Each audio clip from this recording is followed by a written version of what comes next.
Greetings, Aries. This is Ron from Tarot of the Twin Sun. Welcome to your reading. This is a reading for the energy of Aries in the month of October 2020.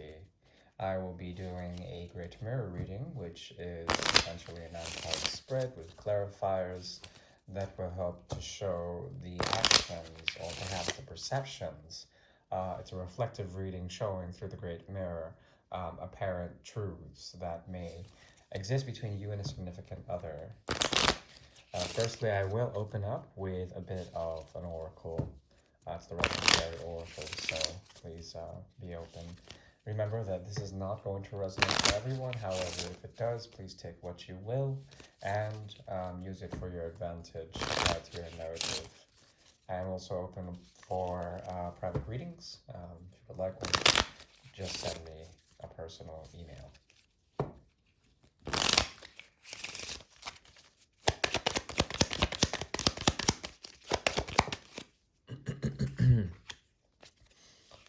Okay, so there is potentially a twist of an ill fate in which you rise as a victor. Either you are being perceived as someone who has emerged in some sort of way out of a very dark chapter in which you were trying to find truth or perhaps foster some sort of faded element within something. And it's either that you are rising to power or that you are realizing someone's sort of control over you. But simultaneously, there is an effect here, and you may.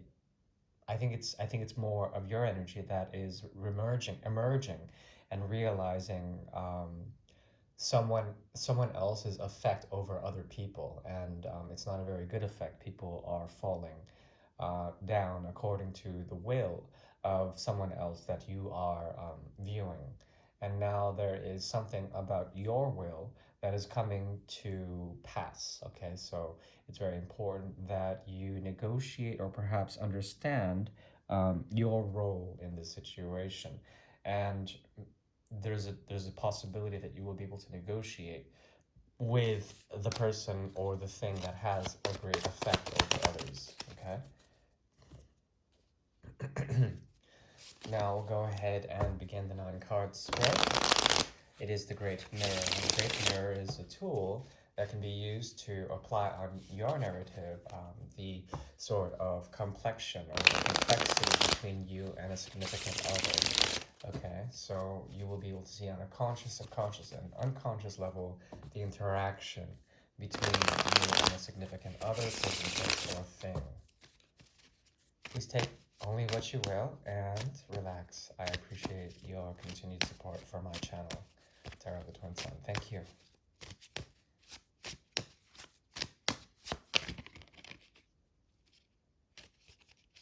Okay, some sort of return here.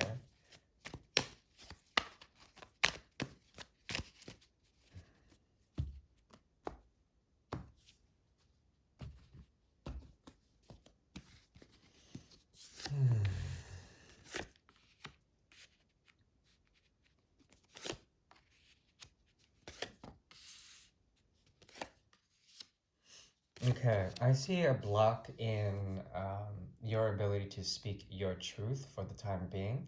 There's something about your mind that's also settled and trying to fixate itself upon one thing. Perhaps there is something about the way this person looks at you and how they may induce a sort of um, coercive quality or perhaps induce you to be very still with your thoughts or perhaps fixated with something that was said in the past. Because of such, there is a block in your manifestations to talk or to cooperate with the world around you in general. Um, this talks about the apparent truths of something, the oscillation between truths and lies, and trying to understand a bit of what has occurred here. Now, it strikes me that the person that you are dealing with here has a lot of drive and ambition to transform things, and what they're working on transforming is potentially something outside of the conditional sort of offerings they have made to you on a deep level at one point, okay? These offerings are by nature very conditional, very cold in a way, and there's something about this person's energy that has to do with the transformation of that, in particular, the cold offerings.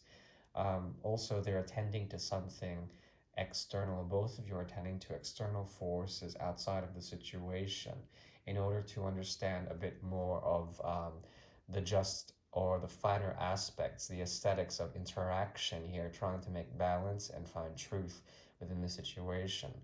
Um, Once you are able to really sort of realize this person's effect that they have on you, it's a very deep and intense effect. There's a possibility to find fair play and to find truth and to move into more of your seventh house energy. Okay, so this person sort of represents a type of block for you at the moment. On the soul level, like I said, there's conditionality here, as well as expedition, which is like the need to explore elsewhere outside of the connection. When they pull a cup from you, it feels like you feel the tug, and it's a very deep, sort of subtle energy that kind of coerces you. There's a lot of manipulation in this reading, as well as impatience, the inability to convert on an emotional level to create systems of healing or to effectively sort of create balance in a certain way. Balance is very much in question here, and the other has a lot of control or manipulative force over your own happiness, your own sort of reasonability, you know, your own sort of practicality, your own ability to become very aesthetically pure in a way and speak your truth. That this person challenges you in that respect. Okay, it could be a good or a bad thing, but I think there's much to learn from this, much to glean from this.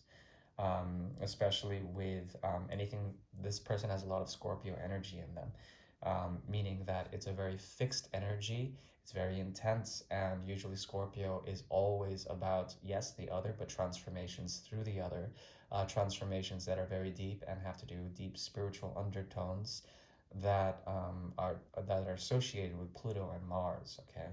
So they are essentially the lesser form of Mars. The greater form of Mars, of course, is Aries, and the even greater form of Mars is Capricorn. Now, with all of this, there is something that talks about transformation, deep transformation. They have here, um, especially here, both of you are essentially going through an understanding through the energy of Sagittarius. Devotional aspects and alchemy, the path of alchemy is here, transmuting and transfixing, converting the energy of, say, two cups of love into something new, fusing that energy and creating something out of the emotional undertones that are very much here. But this person does not make you happy in a very intense way. They're kind of like a father figure or someone who does not give accordingly in a just way the emotional content that you so justly deserve. Okay. Now, on their end, they want to bring into this realm the Seven of Cups in reverse. Venus and Scorpio is here. And with the Seven of Cups, it's usually speaking of very Neptunian or Delusian qualities when it comes to their options. They want to no longer be sort of muddled with the polarities and the extremities. It seems that they've made a choice, and that choice can be many things, of many things, but that choice also could be you in a certain way. Very strange considering that they've gone through a death and regeneration process, and a lot of like the emotions that are here, they've either converted or made completely cold and stagnant. On your end, we have here the card of the the high priest or the hierophant. Okay, malady is here. There is something about you being able to control and understand more about the second house as well as the eighth house, as well as the third house. Second and third more than the eighth. Second and third houses are strong here. So it's talking about being very grounded in what you say, what you do, and being able to communicate that in a magical or something less than whimsical way. meaning that you are developing a voice. They are also developing a choice. Out of many choices, they find an extremity and they go with that extremity. It's very Martian, very Plutonian, okay? You, on the other hand, are trying to be grounded and trying to be devoted to some sort of higher purpose within this situation. What you are manifesting in this and co-creating with this is the Two of Cups being let loose through déploiement, which is the energy of Cancer, as well the energy of Aquarius, okay, the stars here, which is all about letting go, setting loose, setting free, and finding healing, okay? Now, it's interesting that these Two of Cups, they contrast with the other Two of Cups that showed up in the reading here on the soul level. The the Temperance card. Okay, so Temperance versus the Star. One is about impatience. The other is about patience. Also, this one in particular has to do with essentially structures and the Uranian ability to swing those structures so that they can be reformed, and the higher power watching over both of these. But on a soul level, it's difficult to reconcile. There's something Jupiterian about this that expands, and it teaches in a very expansive way some of the colder emotions here. So it's like a big, like, sort of planet of like gaseous ice that expands and just becomes colder and colder, with a lot of like heaviness, okay, on a soul level. But then on the magical realm, on the subconscious realm, what is being programmed is the ability to totally let go. It could be you or them totally letting go of this connection. I think you're dealing with someone who's a bit manipulative and perhaps obsessive over your energy, and they're also a power monger. So you have to be very careful and let them to choose how to get rid of anything that is toxic that they may be giving to you. But I think you know that you're trying to get on your way out. There's a block in what you're saying. If you are able to really manifest this sort of this agency through the higher power or through Mercury. So it's either Venus or Mercury, grounded Venus or airy Mercury. You're able to essentially make clarity of mind, and sort of understand and embody a very grounded way to communicate. And from this, um, any apparent choices that they make will be the choice to essentially ground and also to ground with you. Okay, so I think that's a very nice harmonious reading. As far as challenges go, there is there is a path here that is hidden that has to do with the illumination of shadows, of substance through shadows, so understanding materiality through the darkness.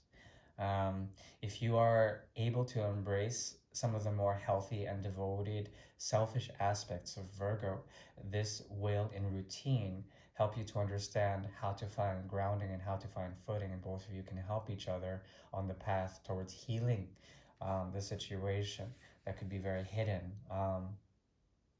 This talks also a lot about visions and paradigms that are hard to see on their end, that they need to realize in order to find footing, okay, to find grounding. Very intense. Seventh house in reverse. It feels like there's a falling out here with the energy of Libra and Justice in the reverse. There could be a lot of sort of things that need to be said and weighed out that haven't been done so efficiently, at least in terms of logic, of logos. Okay, so all that recommendation aside, I do wish you the very best when it comes to the situation. If it has resonated for you, please be well, take care, and I shall see you in mid month for the three portals. Thank you, and bye bye.